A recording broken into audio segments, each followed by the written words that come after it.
Okay. All right. Hey, everyone. Thanks for joining the Wednesday conversation today. My name is Mackenzie Laney, and I work with the Mediation Restorative Justice Center, but I'm also part of the planning committee or an events committee for WCCI. So I am kind of standing in and will be facilitating in Denise's absence today. So we have with us Michelle Miller with Juvenile Justice for the conversation. So I'm going to go ahead and let her introduce herself and her role. Thanks, Mackenzie. Michelle Miller, Department of Juvenile Justice. I'm currently a field specialist here. Prior to that, I was a court counselor for about 20 years. I've been here 22 total. 2 of those as the field specialist. And what a field specialist is a lot of training, onboarding with our staff. I'm kind of the mentor, the coach, the go-to to ask the question.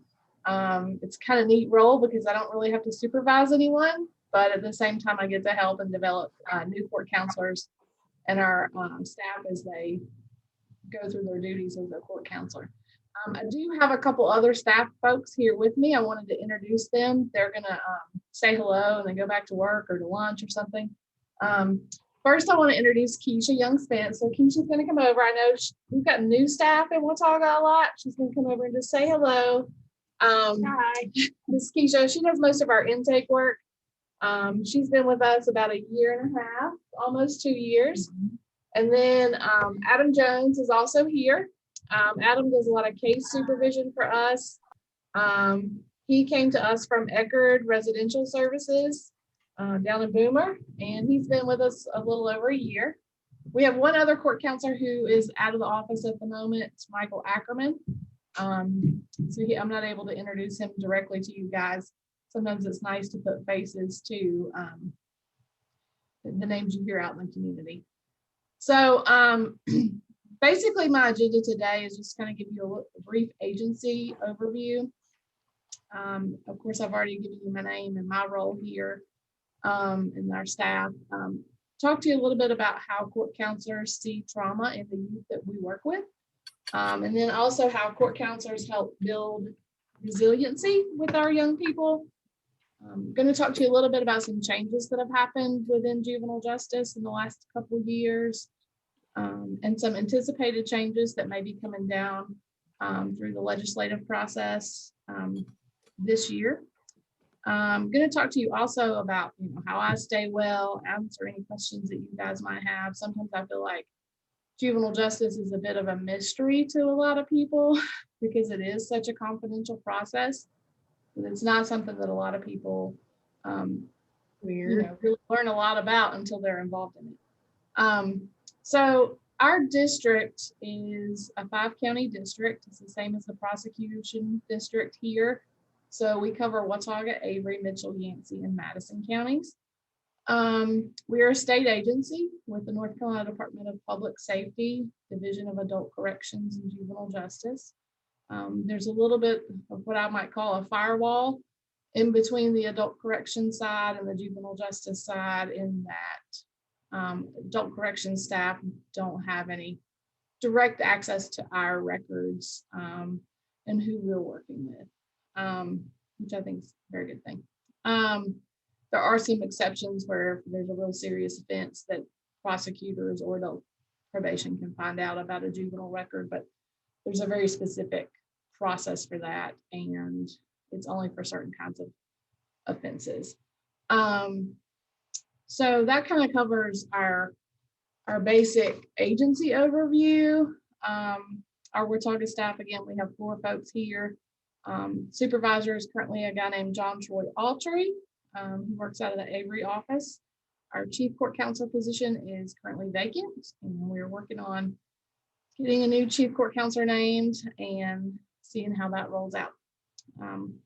So court counselors seeing trauma, with having been here for 22 years now, definitely there's a lot of increased awareness amongst juvenile justice staff so far as trauma. When I initially started as a court counselor, it wasn't something that we were directly trained about.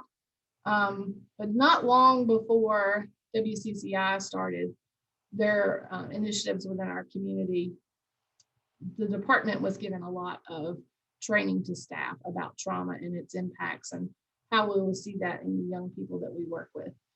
We had a really nice lady in charge of our clinical services who led that, Jean Steinberg. She's done a lot of research on trauma and its effects on delinquency. And she kind of led that charge within our agency. She's since retired, but that mission has not retired with her. Our agency continues to be very focused on recognizing the trauma in our young people. I'm gonna talk a little bit later about some of the steps that are being taken to track that a little bit more carefully so that we can pay more closely attention to that, make sure we get the right services in place for that. But, generally, juvenile justice is about the last stop for a lot of kids who have been in services, countless services with lots of different agencies in our community. We're kind of the last ones that get involved, simply because our community here especially works really hard to put services in place, the school system, the mental health system, social services, Children's Council. There's so many Western Youth Network, so many agencies who are really working to put appropriate interventions in place so that young people don't end up in our office. That's one of the things I appreciate about Watauga County so very much. Not every community has that foundation for their youth that we do. And of course, we can always improve and strengthen that. And that's what we're here to talk about, of course, with WCCI. But a large majority, and I can't say a certain percentage, but a large majority of the kids that we work with have multiple ACE incidents, if you want to say. I've had some kids who, with the evaluation, it looks like they have every ACE that could be possibly handed out. That they've experienced all of those different childhood trauma incidences, and very few come to us without at least 3 or 4, 5. Many of them are already in the DSS system. We work with a lot of young people who are in DSS custody. We work with a lot of people whose family, parents, or the grandparents that are raising them have been involved in the criminal justice system due to mental health issues or substance abuse problems or other reasons. So we do see a lot of young people with trauma. It shows up in the acts and the behaviors that lead them to us. A lot of this fight and flight and freeze, sometimes that shows up as a criminal behavior, whether you have assaulted someone or you are engaging in substance use to get away from something. We do see that in the reason that they come to us. And then how they respond to our system, a lot of time is, based on what they've seen their family experience with the criminal justice system. They anticipate that we're going to be very much like the rest of the system. I feel like juvenile justice tries to respond a lot differently than the rest of the criminal justice system. But more and more, I think the rest of the justice system is responding more like juvenile justice in that utilization of mediation, restorative justice services, looking at things that can be diverted from the system and not necessarily sent to court, which is one of the nice things about juvenile justice. When a young person is referred to our office, there's not an automatic court date. We as court counselors have an opportunity to sit down with that young person and their family and talk to them about what happened, what took place, what resources have been tried in the past, what resources they could be referred to, and actually divert that case from ever going into the court system. We have a contract with that family at that point, and as long as things go well, we'll provide case management for about 6 months, and their case is closed at the end of that. If for some reason during that 6-month period of time it doesn't work out, then yes, the case can go to court. There are some exceptions. Law provides certain charges have to go to court. So we don't have a lot of wiggle room around that. We don't get that discretion. But in the courtroom, we still will make recommendations based on what we see the risk and needs are for that individual child. So it's not a situation where, well, you have this young person has stolen from a store, this is what happens. It's really individual based on each individual child. So two kids who might commit the exact same crime may not have the same outcome because their needs and their issues are different. And it really does work best when it's tailored to that individual child. We try really hard to have partnership with families and kids and have them give input on what they need. Obviously, that's not always 100% possible, but we do try to work from that perspective that kids and families know themselves best. They know what their goals are. They know what they want out of their futures. And so if we can start there, then maybe we can build towards what we need for everything. Yeah, and I've been here long enough now that I'm really seeing more of the impacts of generational trauma. So a lot of the families, even though I'm not working with those families currently, even the other court counselors are doing the work. I see them come in the office for intake, and parent, mom and dad are clients that I had when I first started as a court counselor. They were, 15, 16-year-olds back when I met them, and I see, some of the same issues are still happening with those families. And so I do begin to see a little bit more of that generational. That's what happens when you hang around forever. You start to see that lengthier impact of trauma and how that crosses generations and can be passed down through the family.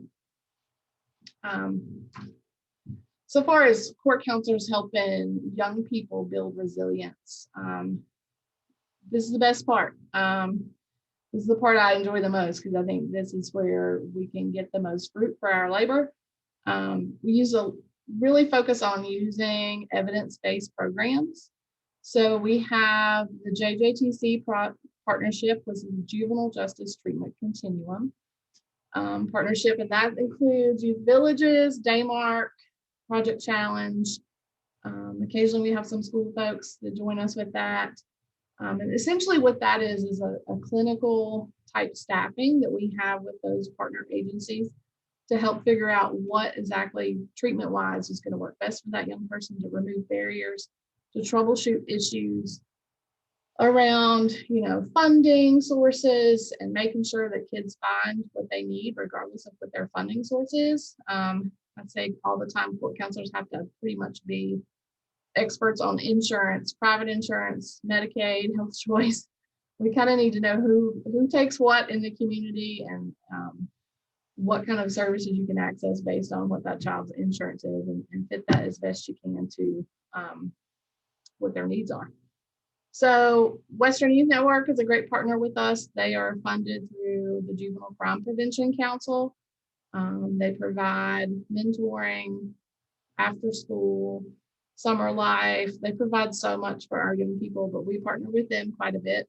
And just really love the mentoring program. I have to give them a lot of credit because we all know, having an adult in your life that makes a real difference and pays that special relationship with you can mean all the difference for a young person.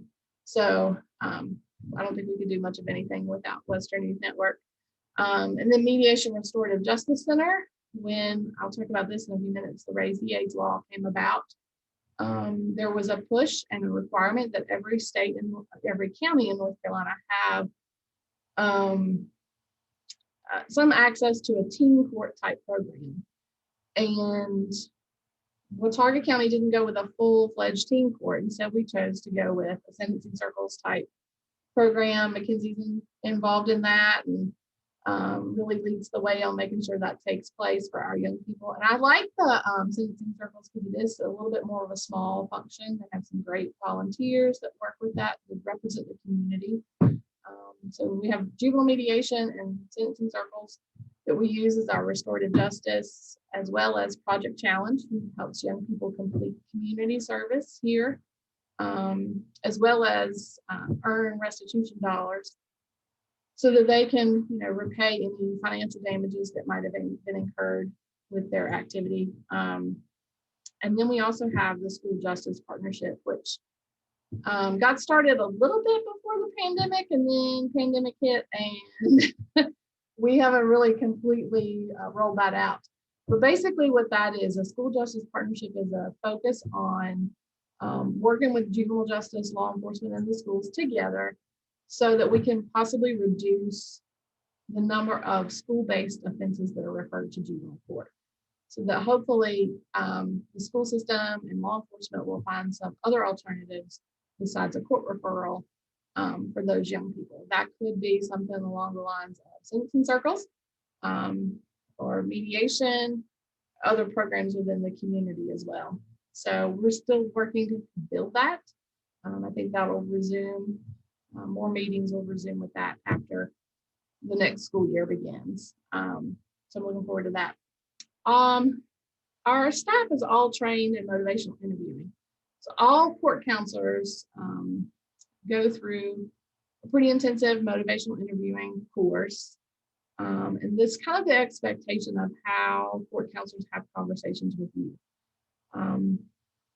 Pretty clear that the old school style of probation not really effective. In other words, basically just telling young people, here's what you have to do, here's why you got to do it.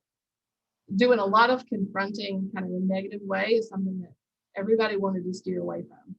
So we needed to make sure court counselors had the skills to engage with youth in a way that would build a partnership with that young person, let that young person feel like they have some control and input into what happens with their case, what they want to work on, what they identify as the key behaviors to change. Is what the court counsel will work with that young person on. And it approaches just about every conversation in a motivational interviewing type style. And to keep that going, it's not something that our department looked at and said, oh, we can just send them to this class and everything's good. So from there, we had management staff, your field specialists, your supervisors, your chiefs, all being trained in coaching and coding for motivational interviewing. And so quarterly, we meet with each court counselor, observe an interaction with them and a young person. We code that motivational interviewing experience, and then we give feedback and coaching to that court counselor about that outing. At staff meetings, we always have exercises to build those skills for court counselors. So it's really more of a way of, how we want to do business with young people, how we want to speak with and encourage them. So that's a style of conversation that's not going to be as intimidating. We don't want everything to feel like an interrogation. So that's the key reason we're focusing on everybody having those skills through motivational interviewing. It's also taught at basic orientation, so they get kind of a double dose of the basic motivational interviewing training. We've also recently moved to a new kind of risk and needs assessment. It's called the YASI, Youth Assessment and Screening Instrument. It helps us identify areas within that child's life that would be strengths, areas that would also need some attention. And the court counselors work with young people when the results are finished and finalized to kind of set their own treatment goals. And that becomes their service plan with us. And so, yes, they have to check off the things that are on their diversion contract that they have to get done, or they have to check off the things that are on their court order that have to get done, whether it's community service or restitution. And so far as actual behavior change, we're really trying to focus on what areas of their life they feel like they could work on so that they would not be led back to the criminal justice system. So that's done in partnership with the kid, and they choose what it is they want to do. They choose the goal, they choose the strategies, they choose all of the timeline of it, everything. And then the court counselor continues to work with that young person on that goal until it's achieved, and then they'll set another one and continue to work through that. It also gives really good information to our referral partners and the court system and the defense attorneys that represent these young people. Good places to start for everyone who's getting a referral. Gets a lot of background information by getting a copy of that YASI. And then encouraging pro-social engagements, connection to school, connection to their community, whether it's jobs or recreation, or some other type of belonging to a group that's a pro-social activity. That's another way that court counselors really try to help build resilience with young people. And so we try to also tailor our case management. It's the next thing on the list of tailored case management services. What that means is young people are assigned a case management level based on what their risk and needs are. In other words, if a child has pretty low needs and low risk, they probably don't need to see a court counselor quite as often as a young person who would have a higher risk or higher needs.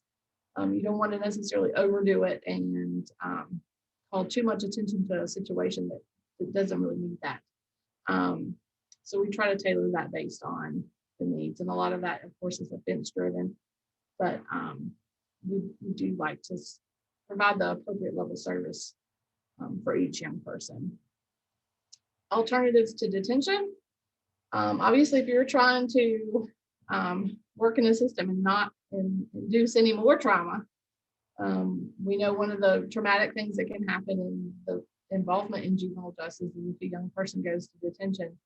That's a pretty significant event for that young person's life. And so we try to reduce the utilization of detention unless we absolutely have to for public safety reasons. We have a specific tool that court counselors use that helps eliminate any kind of bias or personal feelings about whether or not a young person should go to detention. So it's a scoring tool. There are mitigating factors and aggravating factors, and it's more structured, not to necessarily take the decision away from the court counselor, but just to give them the opportunity to really think through and have something in black and white to guide them if it's actually necessary to impose any kind of detention or request that from the court. So, I can't even think of the last time we had a young person in Watauga County go to detention. It's been a really long time, and I'm glad. I'm going to knock on wood and hope it stays that way for a while. We try to find other resources.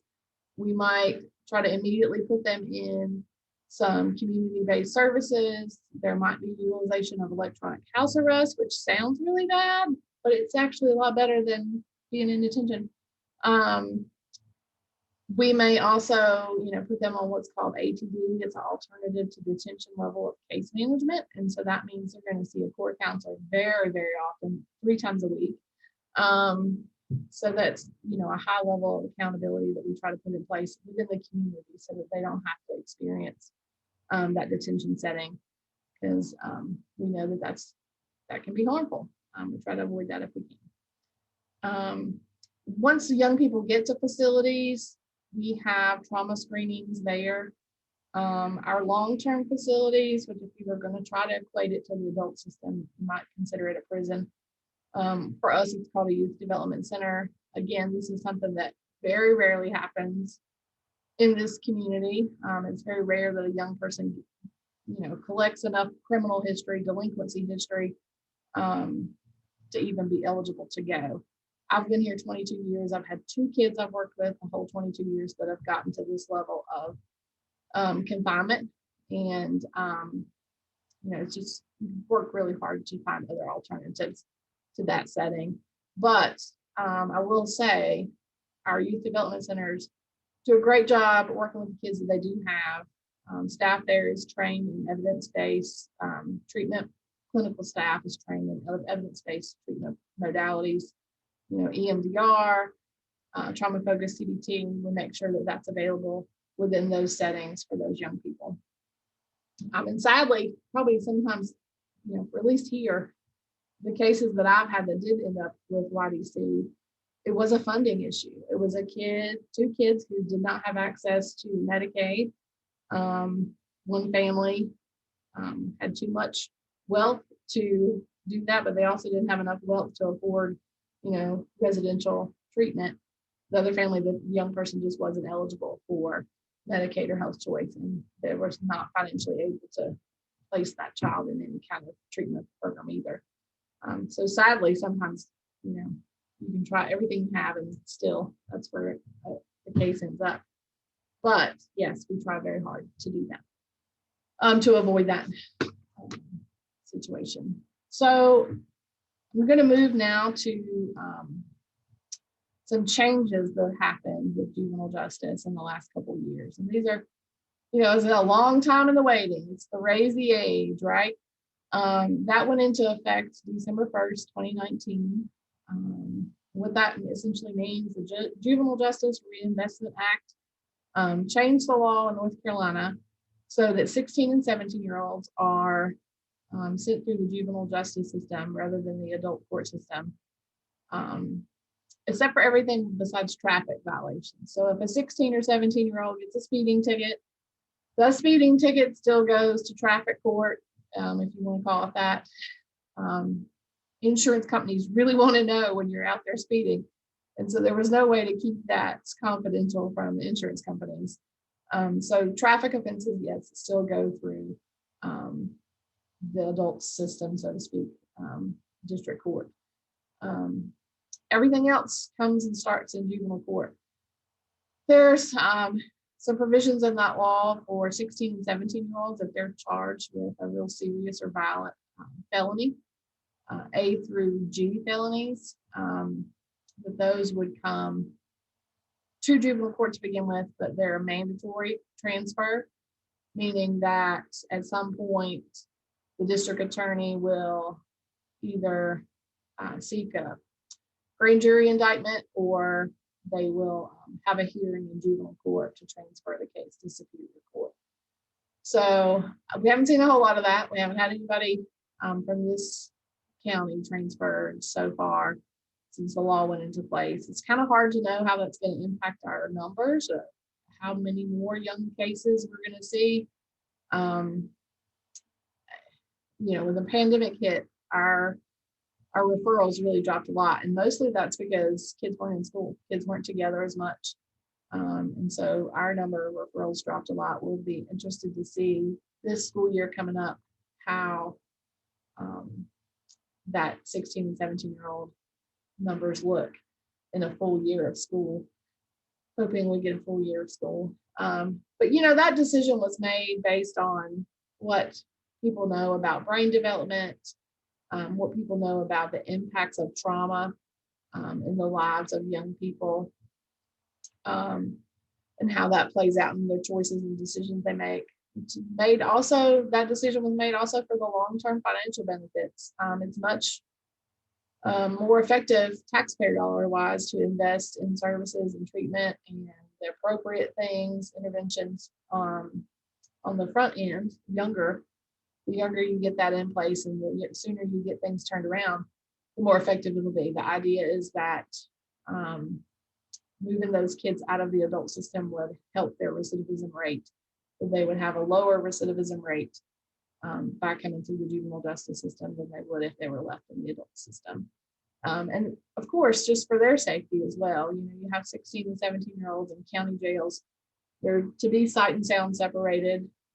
It's kind of hard to do sometimes, but if they're housed more with adults, it makes more risk to them that they may experience some sort of victimization, as well as learn some things that we don't necessarily need them learning at a young age. So yeah, I think it's been pretty successful so far. That's one reason our staff number has increased a little bit. We were able to hire a couple extra positions because of raise the age. There's some tweaks and changes that the legislature is still going to try to make to that law.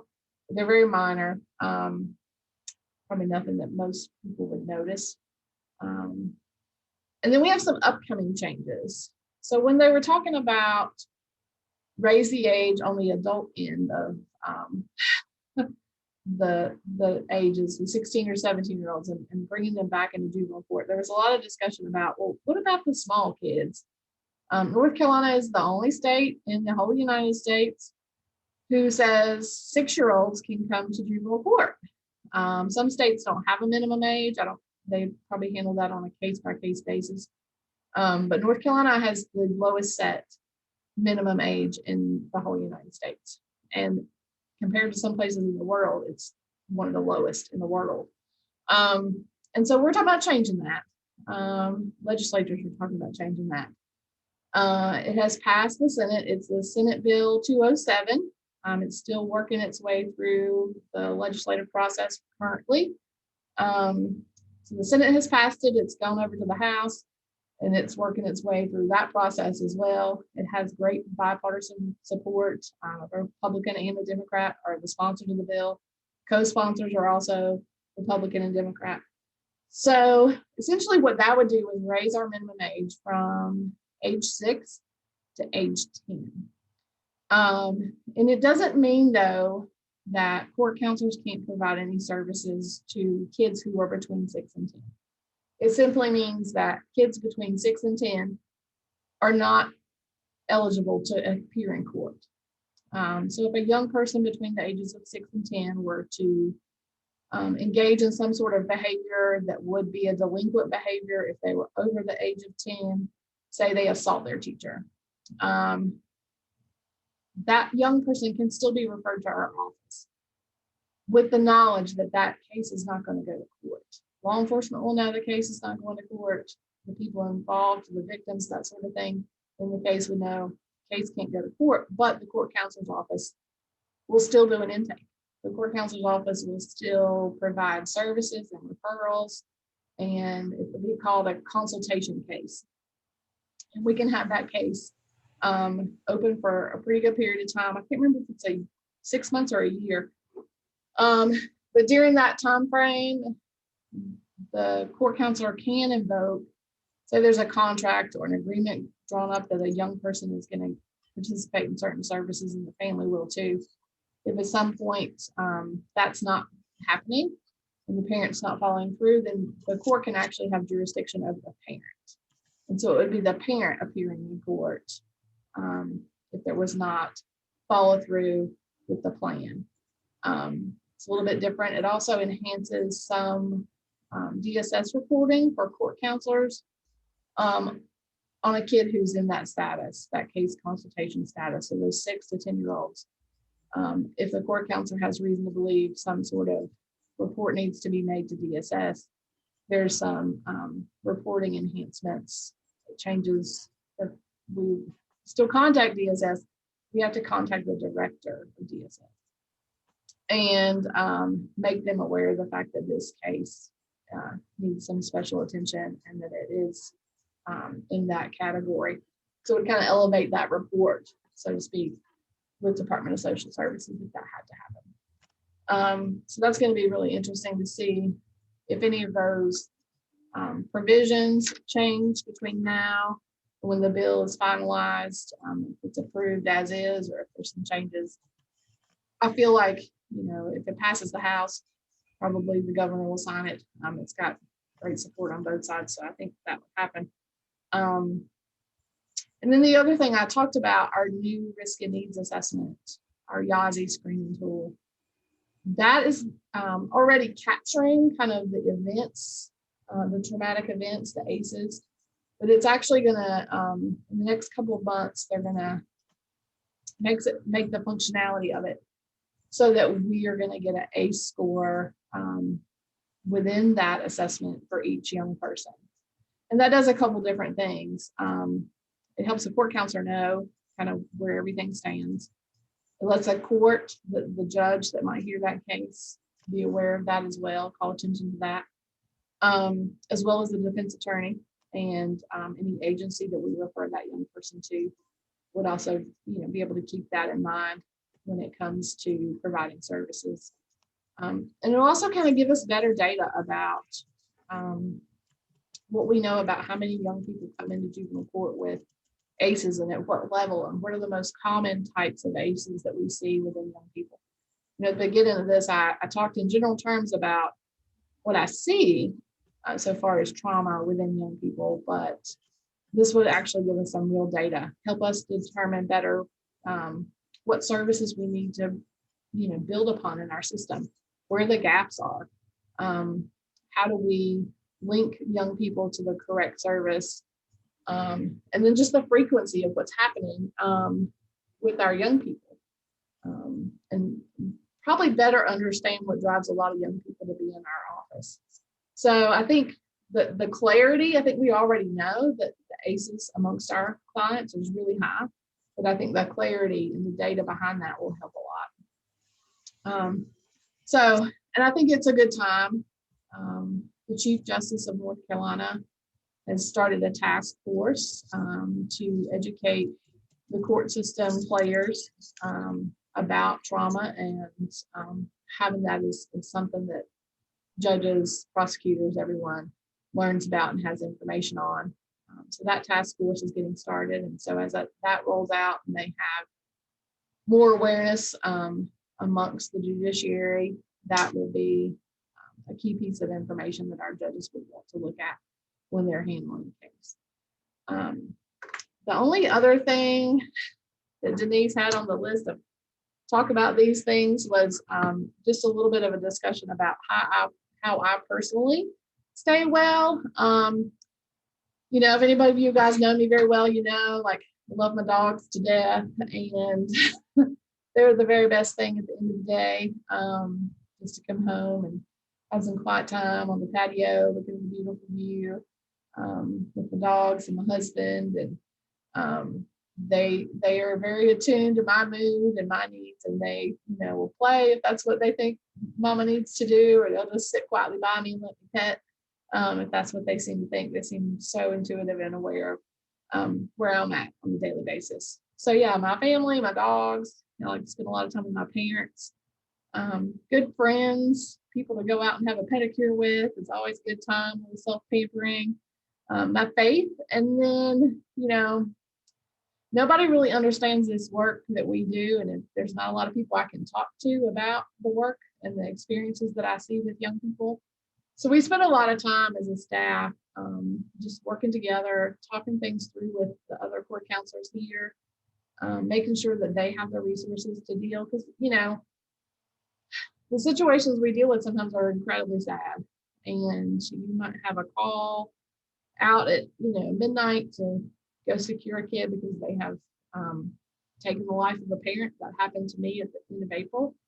I had to deal with a situation where that had happened, and just having the support of my coworkers around me when that occurs has been phenomenal. And because they're my coworkers, it's not confidential, and we can talk about it and process it. And so it's a great space for us, and we have a really great team here.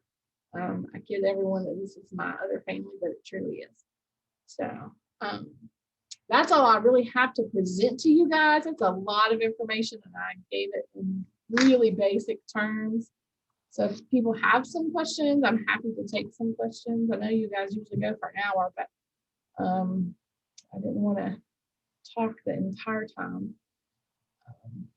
So if there's anything. People feel free to unmute and ask any questions or comments that you might have for Michelle, or if they want to add them to the chat. I've been watching that, and so I can address anything that comes up in the chat. So just give people a minute to unmute if they want to. Thanks.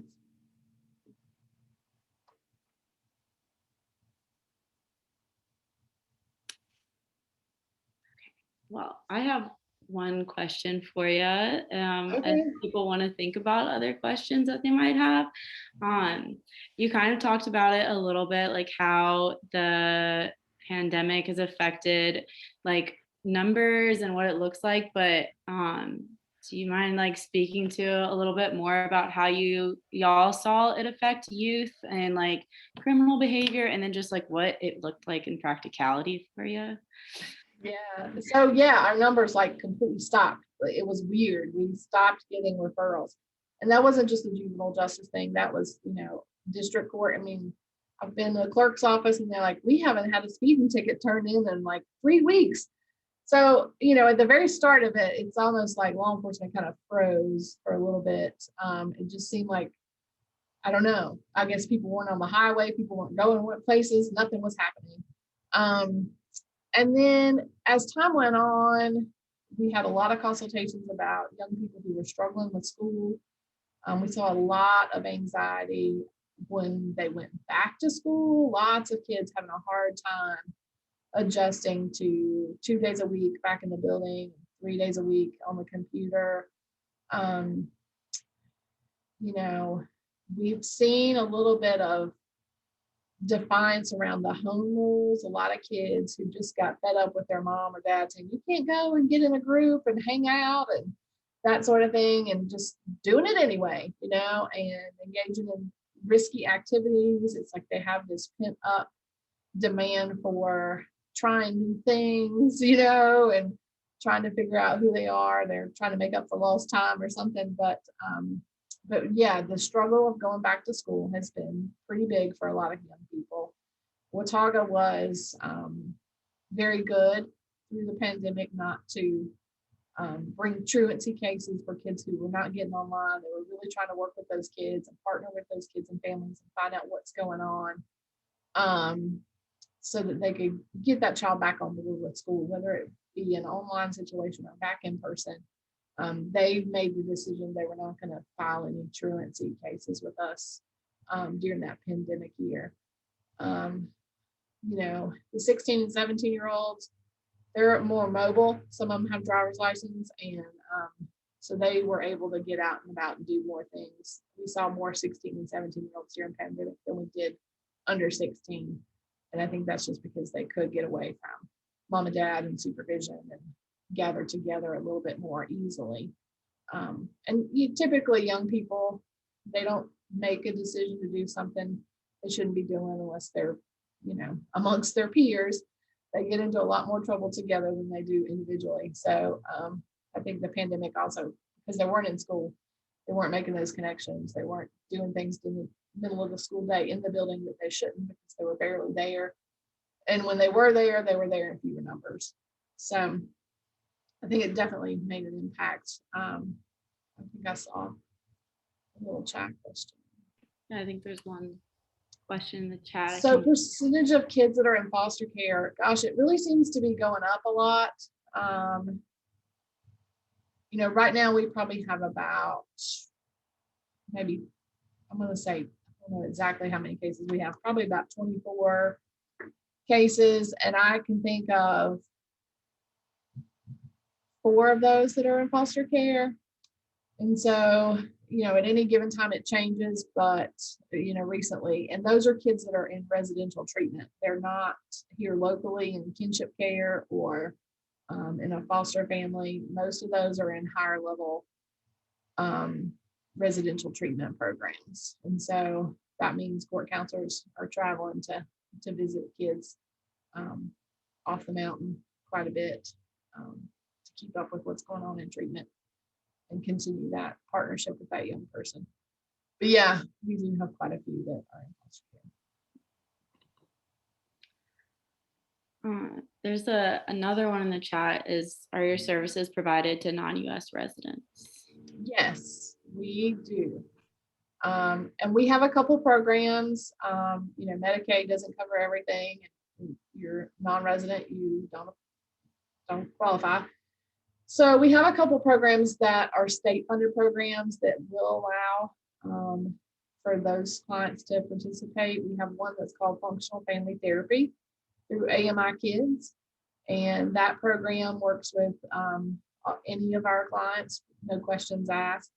Our JCPC funded programs also allow for that. We have contracts with Methodist Home for Children for a transitional living program, as well as a group home. And I've had clients in that status who have accessed those programs.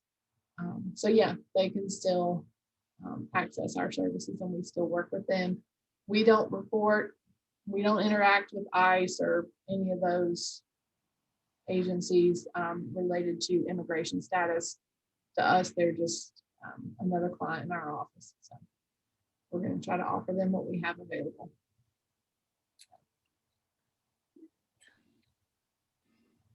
And anybody else with any questions or comments? Good. Yeah. Hey, Michelle, it's Selena. How are you? Hey, Selena, how are you? I'm good. Good. Miss you. Miss you. So I have a question. So if a kid is on protective supervision and we, the services that we provide at our agency, we know that the child is making unsafe decisions. The parents asking us what they can do for that child. What do you recommend that we tell them? They're already involved with a court counselor. Yes, Child. ma'am. Definitely parent have another conversation with the court counselor. And if the parent would give you permission to reach out, then maybe you could advocate for whatever's going on together. That would be very good. Yeah, those are complicated. What Selena's talking about, an undisciplined child, is a child who's never been charged with an actual criminal offense. This would be the type of child who is charged with like run away from home or disobeying parents or not going to school, truancy. So those offenses are status offenses. They're not violations of any kind of criminal law. So our response in those cases is a little bit different than maybe a kid who's broken a criminal law. But yeah, we just need to, maybe a team meeting might be a great thing to do. Yeah. Is that, can we reach out to you for a little bit more advice on that one after we get done? We're just kind of stuck. So we just want to make sure we're giving the right information. So Absolutely. thank you. You're welcome.